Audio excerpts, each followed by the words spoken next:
Good morning বন্ধুরা। আমি মঞ্জুশ্রী আর তোমরা দেখছো বেঙ্গলি ব্লগ উইথ মঞ্জুশ্রী চ্যানেলের আরও একটা নতুন ব্লগ। তো বন্ধুরা, তোমরা সবাই কেমন আছো? আশা করছি সবাই খুব ভালো আছো আর সুস্থ আছো। আর এখন বাজে সকাল 6:30, আর আমি সকাল সকাল রান্না বসিয়ে দিয়েছি, কেননা তোমাদের দাদাভাই অফিসে লাঞ্চের জন্য খাবার নিয়ে যায়। তো আজকের উচ্ছে আলু ভাতে দিয়েছি, আর পটল আর চিংড়ি তরকারি করব, সেই জন্য চিংড়িগুলোর খোসা ছাড়িয়ে ভেজে নিচ্ছি। তো চিংড়িগুলো ভেজে নিয়ে এরপরে পটল আলু একই সঙ্গে সব ভেজে নেব। আর আমি যেভাবে পটল আলু চিংড়ি তরকারি করি সেটা তোমাদের সঙ্গে আমি শেয়ার করছি। আর এদিকে দেখো, পটল আলু দুটো ভেজে নিয়েছি ভালো করে। এরপর তেলের মধ্যে গোটা জিরে, পেঁয়াজ, টমেটো, তারপরে আদা রসুন সব দিয়ে ভালো করে কষে নিয়ে তারপরে হলুদ লঙ্কা জিরে দিয়ে সামান্য একটু জল দিয়ে মশলাটা ভালো করে কষে নেব। তো মশলাটা কষা হয়ে গেলে একটু নুন দিয়ে দেব। তাই এরপরে নেড়ে চেড়ে ভেজে রাখা আলু পটল দিয়ে খানিকক্ষণ একটু কষতে থাকবো।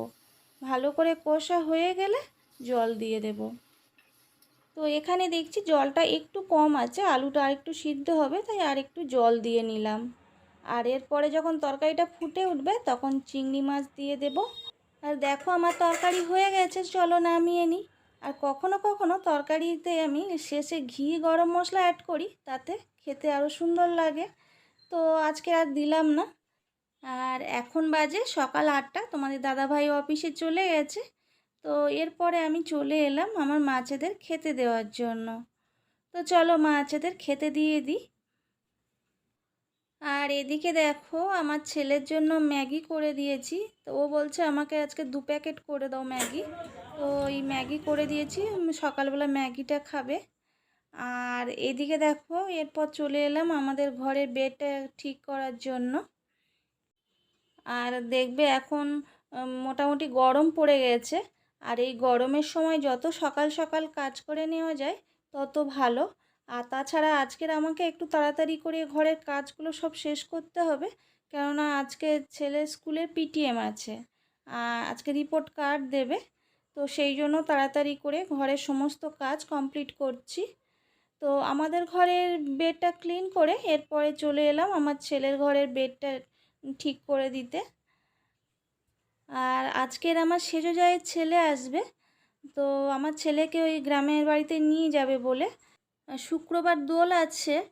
আর এখানে থাকলে কি হবে বলো তো, মানে অতটা কাউকে চেনে না, তো দোল খেলাটায় অত আনন্দ পাবে না। আর আমার শ্বশুরবাড়িতে তো প্রচুর ছেলে মেয়ে একসঙ্গে দোল খেলে, খুব আনন্দ পায়। আমাদেরও যাওয়ার কথা ছিল, কিন্তু শুক্রবার দিন একদিন ছুটি আছে দোলে তোমার দাদাভাইয়ের অফিসে। এবারে শনিবার অফিস করতে হবে। তো তোমার দাদাভাই বলল একদিনের জন্য আর যাব না, তো বাবুকে পাঠিয়ে দাও। তো ওই জন্য আসছে, ওকে নিয়ে যাবে পরের দিন। আর এদিকে দেখো, আমি ঘরটা ঝাড়ু দিয়ে নিচ্ছি। যদিও মানে একটু পরে তাপসী দিয়ে আসবে, তবুও কি বলো তো, বাসি ঘর যত তাড়াতাড়ি একটু ঝাড়ু দিয়ে নেওয়া যায় তত ভালো। পরে আবার তাপসী দি ঝাড়ু দেবে, ঠিক আছে। তো ওই জন্য ঝাড়ুটা দিয়ে নিলাম। আর ওদিকে ওয়াশিং মেশিনে কাপড় জামাগুলো দিয়ে রেখেছি, ওই কোটা ছাদে দিতে যাব। আর আজকে সকাল থেকেই একদম রোদ, ঝলমলে রোদ। আর এদিকে দেখো, ডাইনিং টেবিলটা ভালো করে একটু মুছে নিচ্ছি। তো আমাদের তো টিফিন টিফিন করা হয়ে গেছে, তো সেই জন্য একটু ভালো করে ক্লিন করে নিচ্ছি। আর ক্লিন করা বলতে আমি ভিম লিকুইড দিয়েই মুছে নিই। আর এদিকে দেখো, ওয়াশিং মেশিনে কাপড় জামাগুলো হয়ে গেছে। তো কাপড় জামা এখানে কম আছে, মেনলি বেড কভার আছে।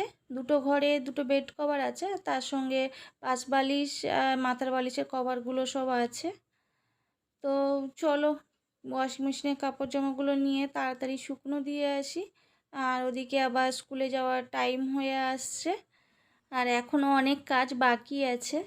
ও তো আমাদের এই ঘরের মেয়েদের এই রকম, কোথাও যাওয়ার আগে সংসারে হাজারটা কাজ থাকে, আর সেইগুলো ফেলে রেখে যাওয়া যায় না। আর সেইগুলো সেরে তারপরে ধরো নিজেদের সাজতে একটু টাইম লাগে, তো তখন আমার ছেলে আর বর শুধু তাড়া দেয়, তোমার সব ব্যাপারে দেরি হয়ে যায়। তো কি করব, সংসারের কাজগুলো তো একটু ফিনিশ করে যেতে হয়, তাই না? নাহলে ঘরদোর অগোছালো রেখে যেতে ভালো লাগে না। আর অন্য সময় স্যাটারডে পেরেন্টস মিটিং থাকলে তোমাদের দাদাভাইও সঙ্গে যায়। আর এবারে তো ওয়েডনেসডেতে ফেলেছে, সেই জন্য তোমাদের দাদাভাই যেতে পারলো না, আমি ছেলেকে নিয়ে যাব। আর এদিকে দেখছি এই যে সাদা কালারের যে র্যাকটা রয়েছে এর মধ্যে হালকা একটু তেল চিটে ভাব পড়েছে, তো ওই জন্য একটু ভীম লিকুইড দিয়ে মুছে নিচ্ছি। আর আমি আমার মতো টাইম করে প্ল্যান করে কাজ করে তারপরে যাব, ঠিক আছে, কিন্তু যখন এসে তোমার দাদাভাই বা ছেলে খুব তাড়া দেয় যে তাড়াতাড়ি করো, তখন না আমার কাজগুলো আরও দেরি হয়ে যায়। আমি ওই টেনশান নিয়ে তাড়াতাড়ি করে কোনো কাজ করতে পারি না। সেটা মানে সাজাগোজার ব্যাপার হলেও মানে যখনই তাড়া দেয় তখনই ব্যাস আমার হয়ে গেল, হাত টাতগুলো কাঁপতে থাকে তাড়াতাড়ি করতে গেলে টেনশানে, আর তখন কাজগুলো আরও দেরি হয়ে যায়। তো সেই জন্য আমি বলি আমাকে তাড়া দেবে না, আমি আমার মতো করে গুছিয়ে ঠিক বেরিয়ে যাব। তাড়া দিলেই দেখবে আমি সব কাজ আরও দেরি করে ফেলছি, আর তোমাদেরও আরও বিরক্ত লেগে যাবে। তো যাই হোক, দেখো তোমাদের সঙ্গে কথা বলতে বলতে আমার র্যাকটা ক্লিন করা হয়ে গেছে। তো এবারে কাউন্টার টপটা ভালো করে ক্লিন করে নিচ্ছি। তো রান্না করার পরে মোটামুটি আধ ঘন্টা লেগে যায় শুধু কিচেনটা ক্লিন করতে, তাই না? তো দেখবে বাড়ির ছেলেরা শুধু বলবে মেয়েদের আর কি কাজ, ওই তো রান্না বান্না করা আর একটু মানে ঘরের কাজ করা, এছাড়া আর তেমন কি কাজ থাকে। কিন্তু ওদের দেখবে কয়েকদিন বাড়িতে না থাকলে রান্না করতে দিলে রান্নাঘরটার কি হাল হয়। তো ওরা তো শুধু রান্না করেই সেরে দেয়, মানে কিচেনটা ক্লিন করে না। আর তুমি যদি এক সপ্তাহ বাইরে থাকো, এসে দেখবে রান্নাঘরের যা হাল হয় সেটাই ক্লিন করতে করতে মাথা খারাপ হয়ে যায়। তো দেখো এদিকে আমার গ্যাস ওভেনটা ক্লিন করা হয়ে গেছে। আর আজকে রান্না করার পর সকাল সকাল আমি স্নান করে নিয়েছিলাম, তারপরে পুজোটা দিয়ে নিয়েছিলাম। আর সেই জন্য হাতে অনেকটা টাইম আছে, আর যতক্ষণ টাইম আছে ততক্ষণ কাজগুলো সেরে রাখি। আর যখন টাইম হয়ে যাবে তখন ড্রেস করে বেরিয়ে যাব। তো বাবুকে বলছিলাম যে স্নানটা করে নে। আর এদিকে কাউন্টার টপটা তো ক্লিন হয়ে গেছে, এবারে নিচে এগুলোতে দেখছি বেশ ধুলো পড়েছে, তো এগুলো একটু মুছে নিচ্ছি। আর অন্যদিন দেখি একটু গরম জল করব, তাতে লেবু ভিনিগার আর বেকিং সোডা দিয়ে একটু মুছে নেব, তাহলে একদমই ক্লিন হয়ে যাবে। তো আজকের হাতে সময় কম আছে, সেই জন্য শুধু একটু ভিম লিকুইড নিয়ে আর পুরোটা একটু মুছে নিলাম। তো দেখো মোটামুটি কিচেনটা তো ক্লিন হয়ে গেল, তোমাদের একবার ঘুরিয়ে দেখিয়ে দিই।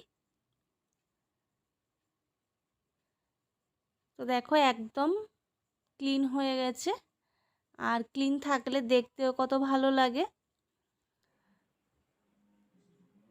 তো দেখো, তো চলো এবারে অন্যান্য কাজগুলো একটু সেরে নিই। তো এইদিকে দেখো কয়েকটা জামা কাপড় ছিল, তো সেইগুলো একটু গুছিয়ে নিচ্ছি। আর আমার ছেলে এদিকে আমাকে বকছে, বলছে তুমি এখনও ড্রেস করছো না, যাওয়ার সময় দেখবে যদি দেরি হয়ে যায়। তো আমি বললাম না, দেরি হবে না, যে টাইমে যাব দেখবি সেই টাইমেই আমি রেডি হয়ে গেছি। তো এই কটা জামা কাপড় আছে একটু পাট করে নিই, তারপরে রেডি হয়ে নিচ্ছি। আর ও ওদিকে স্নান টান করে এসে ড্রেস ট্রেস করে নিয়েছে। তো বললাম কি একটু কিছু খেয়ে নে, ও বললো না, স্কুল থেকে ঘুরে এসে তারপরে খাবো। আর ওদের স্কুলটা এখান থেকে অনেকটা দূরে, মোটামুটি বাসে যেতে আধ ঘন্টা টাইম লেগে যায়। তো আর দেরি করব না, চলো ড্রেসটা করে নিই। আর সেই সঙ্গে আজকের ব্লগটা এখানে শেষ করছি। আর আজকের ব্লগটা তোমাদের কেমন লাগলো কমেন্ট করে জানিও। আর যদি ভালো লেগে থাকে তাহলে চ্যানেলটা প্লিজ সাবস্ক্রাইব করে দিও, লাইক করে দিও আর শেয়ার করে দিও। তো সবাই খুব ভালো থেকো, সুস্থ থেকো আর সব সময় হাসি খুশি থেকো। টাটা।